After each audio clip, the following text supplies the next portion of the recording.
Good people of YouTube, my name is Spanner. Welcome back to Good people of YouTube, my name is Spanner. Welcome back to another episode of Deathgate.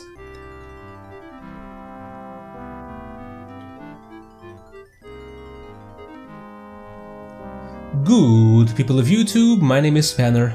Welcome back to Deathgate.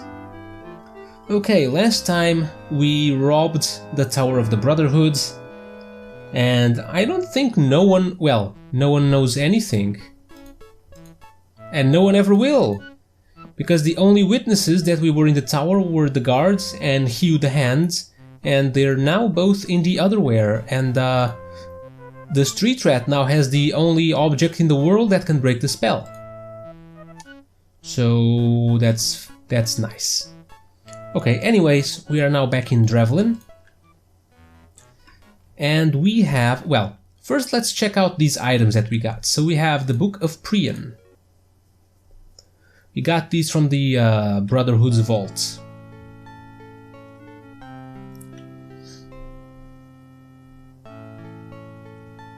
Priyan.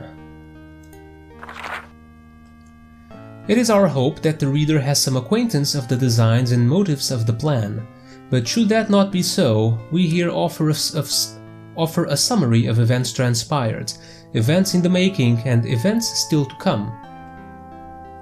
Disorder reigns in the wake of the ongoing struggle between the Sartan and the Patryns. The Mensch no longer know to whom to pray. A misguided few have actually begun to align themselves with the malevolent machinations of the Patryns.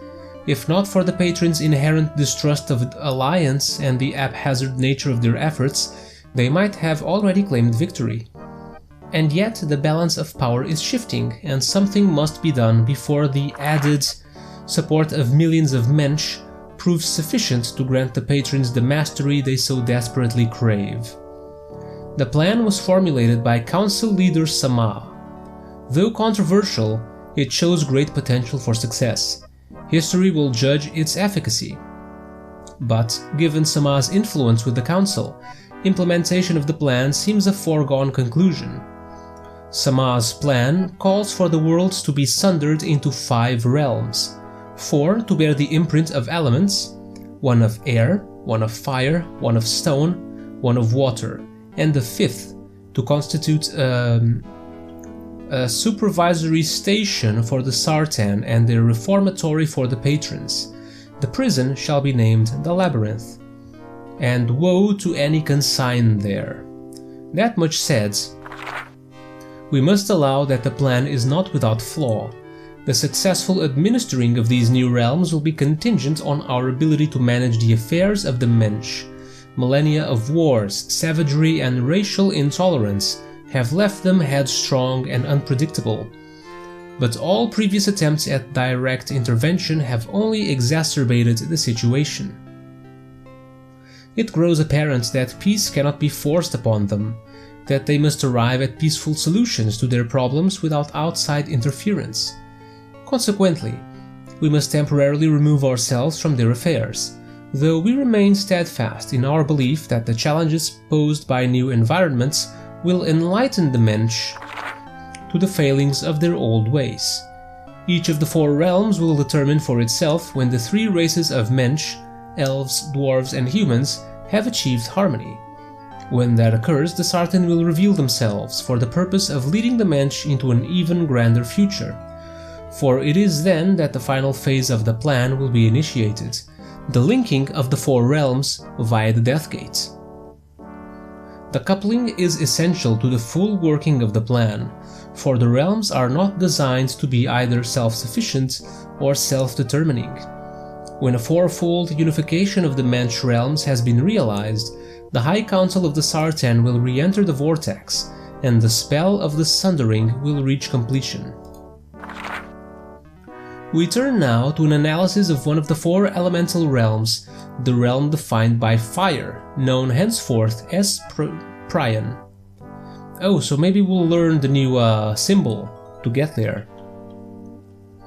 Much like our native world, Priyan will be oblately spherical. It will, however, be hollow. its exterior composed of inert rock, while its interior provides for a breathable atmosphere, arable soil, dense forests and navigable oceans. Instead of populating the outer surface, Priyan's mensch will inhabit the inner curvature. Furthermore, 4 massive suns will be conjured in the center of the hollow to warm and light the interior. These suns will neither rise nor set. The ordinary cycles of life will change, but we are confident that the mensch will, over time, adapt to these new conditions. After Priyan has been forged, we will fashion a structure called the Citadel, whose purpose will be to funnel power through the Death Gate to the other realms. Priyan's 4 sons are to be the source of that power. The Citadel will have ample space to accommodate the 3 mensch races. What's more, the Citadel will serve as Priyan's unification test site. Each of the 3 races will be given a talisman that symbolizes its role in the new society. When representatives of the elves, the dwarves and the humans unite at the Citadel and lay those talismans at the door, the Citadel will open. The mensch will be rewarded with a glorious place in which to live, under the tutelage and enlightened guidance of the Sartan, who will arise to greet them. 2. The opening of the Citadel will summon a race of beings known as the Titans, who are designed to operate and service the Citadel. Not only will their size and strength permit them to endure the rigors of their tasks, but their specific magical gifts will enable them to protect themselves and the Citadel from harm. However, to ensure against the Titans using their endowments for any other purpose, we have devised a method to counteract the potential threat they pose to mensch and Sartan alike. First, we have kept them sightless. Second, we have rendered their otherwise normal hearing responsive to a sequence of sounds, a string of fractioned tones that is unlikely to occur naturally. Whenever the sequence is enabled, and for however long it continues, the Titans will be immobilized. The tune follows. Okay, this will probably come in handy later. Sound entranced, the Titans will be vulnerable to a variety of behavior modification and/or enhancement spells. The spells will permit the Sartan to subjugate those included in their birth imprinting. Wait, what? Titans will be vulnerable to a variety of spells. Spells will permit the Sartan to subjugate those included in their birth imprinting. Birth imprinting spells cater principally to basic self-defense and task-oriented Citadel operation, along with a specific summon command that directs the Titans to the Citadel when unification of the mensch talismans occurs. Regrettably, the Titans too, until their summoning, will inhabit the inner curvature of Priyan, but they will be so well removed from Priyan's population centers that the possibility of encounter or interaction with the mensch is remote. This concealment is more for the sake of the mensch than the Titans. Faced with such an intimidating foe, the mensch might be quick to attack, and an attack against the Titans or the other things under their care would only enable their very capable self-defenses, resulting in the maiming or killing of some mensch. Okay, interesting book. So there are... I believe we have the symbol on the cover. So this will probably allow us to get to Priyan. It also mentions the Titans and the Citadel.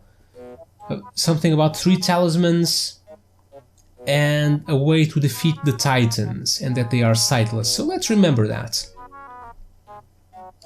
Next we have the handbook.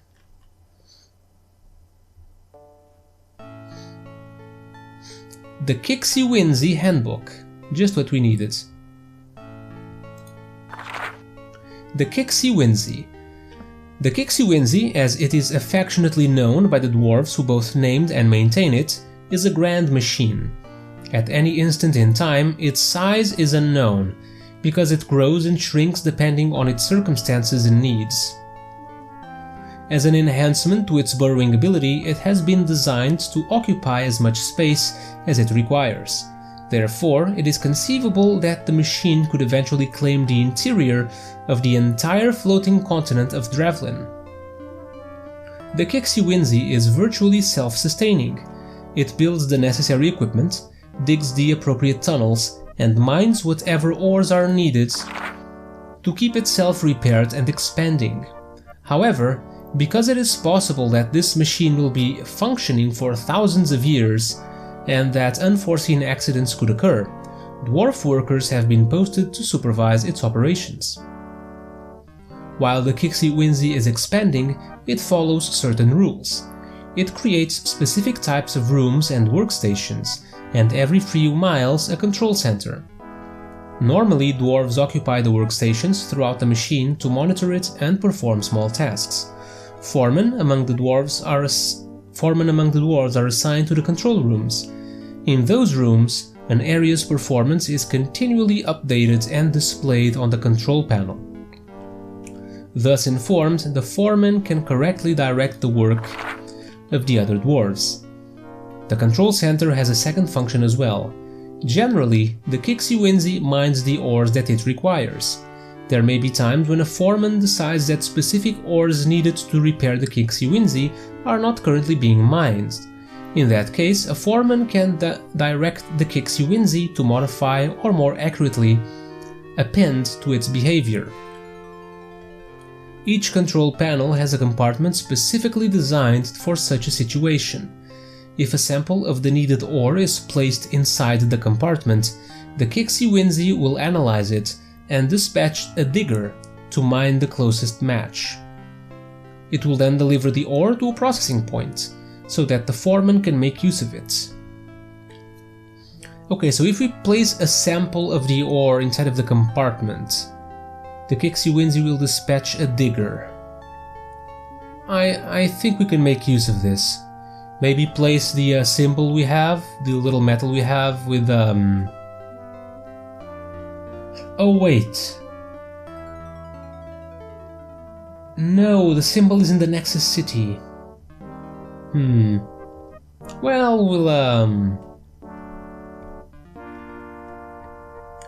it may still be useful. Aside from its other functions, the Kixi is to be the site for the unification. 3 elements combine to play a part in the process: this manual, a crystal globe, and the Kixi itself. Each will be given unto a separate Mensch race. Naturally, the dwarves will retain control of the Kixi. This book will lie in the hands of the humans, and the crystal globe, the final key, will be given to the elves. The Mensch races must work together to actualize the unification. When all of the pieces are gathered, representatives will stand in the resting place of the sartan. A statue of the beloved Sama will be there to greet them, his hands outstretched as if waiting to receive something. The Mensch must surrender the crystal to him.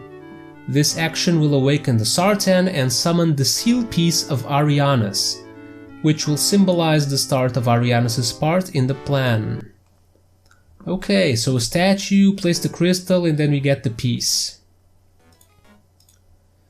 And finally the globe. This is a perfect hollow globe forged from flawless crystal.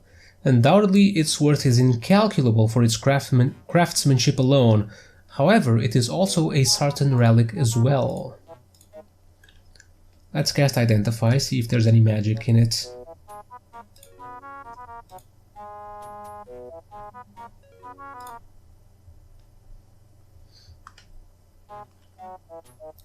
The globe has no obvious magical function.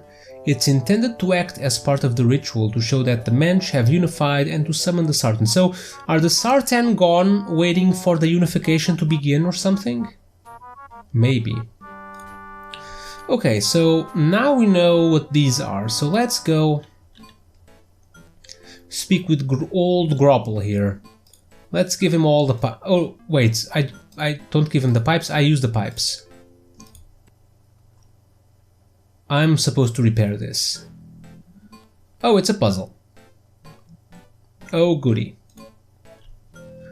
The object is to link the ends of the pipes you see on the right and left sides of the screen using the sections of pipe that you collect as you move through Arianas.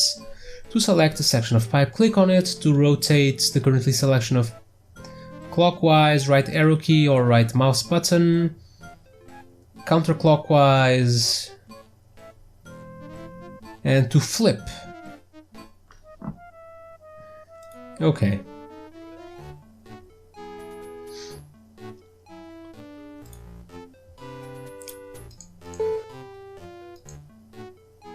Let's place this one here.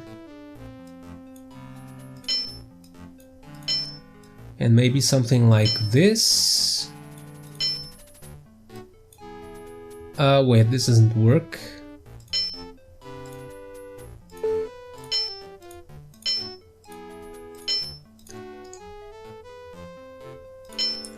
Maybe like this.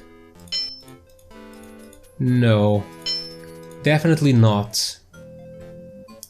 It would be perfect if I had something like that here, but no. Oh, like this perhaps. There we go. You carefully set all of the fittings in place and make a connection between the two ends of the broken pipe section. It looks rather bizarre, but appears stable. You know the deal. I'm not talking with you until the pipe is completely fixed. The way I see it, there's still a hole. Nothing works yet, so I got nothing to say. Oh, there's still a hole. Maybe if I use the cork? There we go. It's not working yet. I won't believe it until someone opens the master valve. Fine. The valve produces a squeal as you turn it, which is soon accompanied by a low rumble. You hear the flow travel through the pipes along the wall and into the new section. Soon the whole room is filled with happy pumping sounds and the old dwarf brightens up considerably.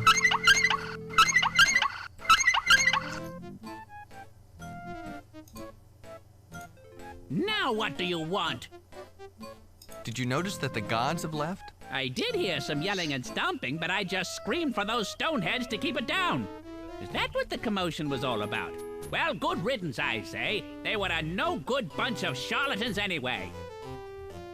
You agreed that once the gods were gone and the pipes were fixed, you'd answer my questions. That was our deal, I suppose.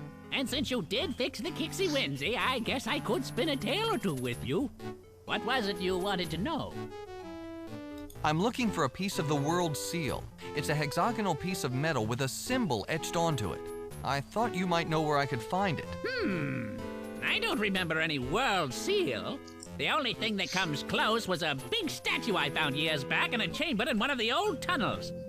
Carved into the base of the statue was a symbol framed by a hexagon. Something like the one you described. Where was this chamber located? I found it when I was tracing a mineral vein that the Kixie Winsy was mining. But since the Kixie Winsy filled up the tunnel leading to it, I've forgotten precisely where it was located. If I had one of the old maps, I might be able to locate it. But I doubt such a map even exists anymore. Well, what's the guy's name? I always forget. Not Limbic.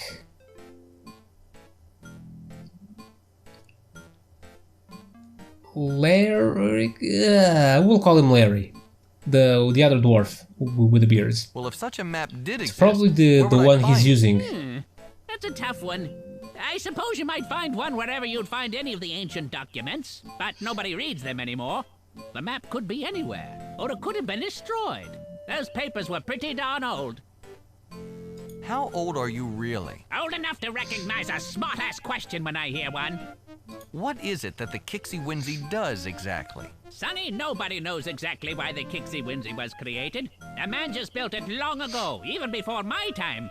According to the legends, the Manjas intended the Kixie Winsy to take care of everyone, of all races in all realms. And before you ask, I don't have any idea what that means. Can you tell me about the Mangers? The Manjas created the Kixie Winsy. The dwarves worshipped them before the gods showed up. Some say that the Manjas would have been with us still, but something happened. Come close. I found a chamber that contained a statue of a Manja.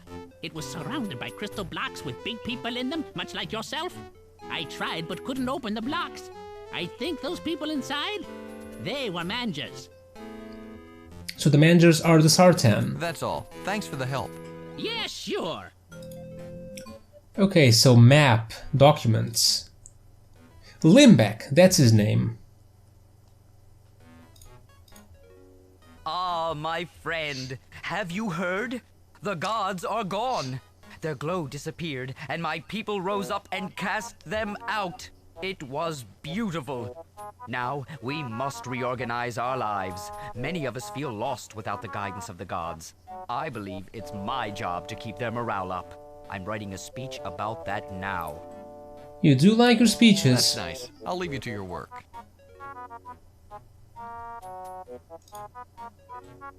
Sorry, but I'm using this one. If you want to write your own speech, feel free to use any of the other papers.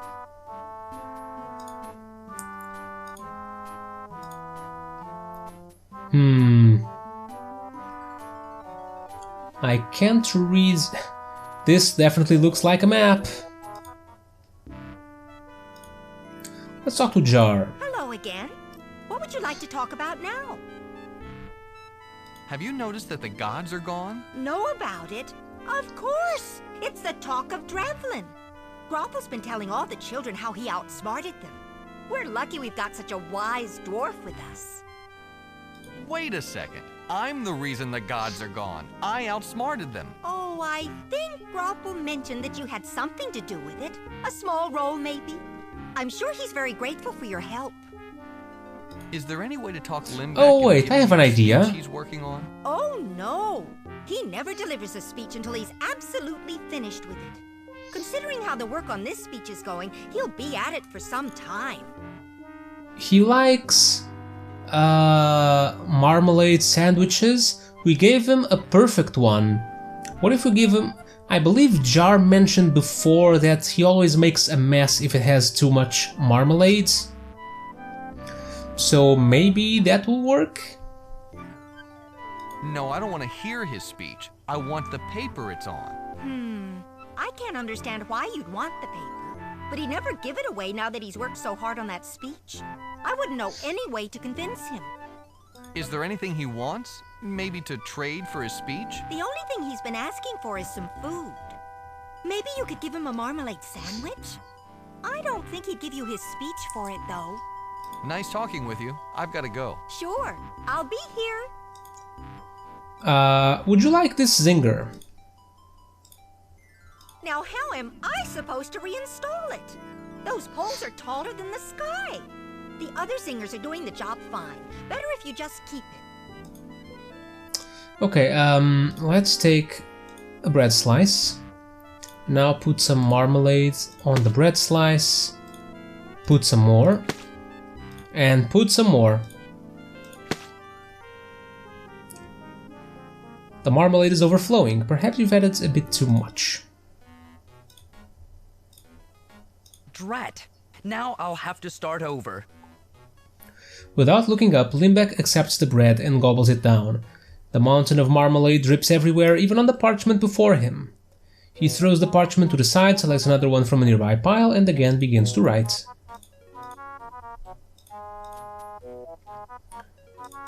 It's a geological survey map of the continent of Drevlin. It shows the location of all major mineral deposits. The other side is smeared and sticky, so you try to ignore it. Okay, so we'll give this to Groppel. Can I put this back? Really? Fine. Maybe we don't need it anymore? Hey, this is a geological survey map of the entire continent. Let me look at it. Here's where I discovered that statue with the symbol. It was in this vein of iron ore. I remember that vein clearly. I saved a lump of the ore somewhere. Look closely at the grain. That vein was one of the best. Okay, so we actually had a piece of the ore. Okay, and this, since we read the manual, this will come rather handy. So there should be a compartment somewhere that we can place the ore, and the Kixie Winsy will retrieve this particular ore. But that is something that will have to wait until next time. For now, thank you guys for watching, hope you enjoyed some more Deathgate, and as usual, don't miss the next episode, because I won't. I will see you all next time.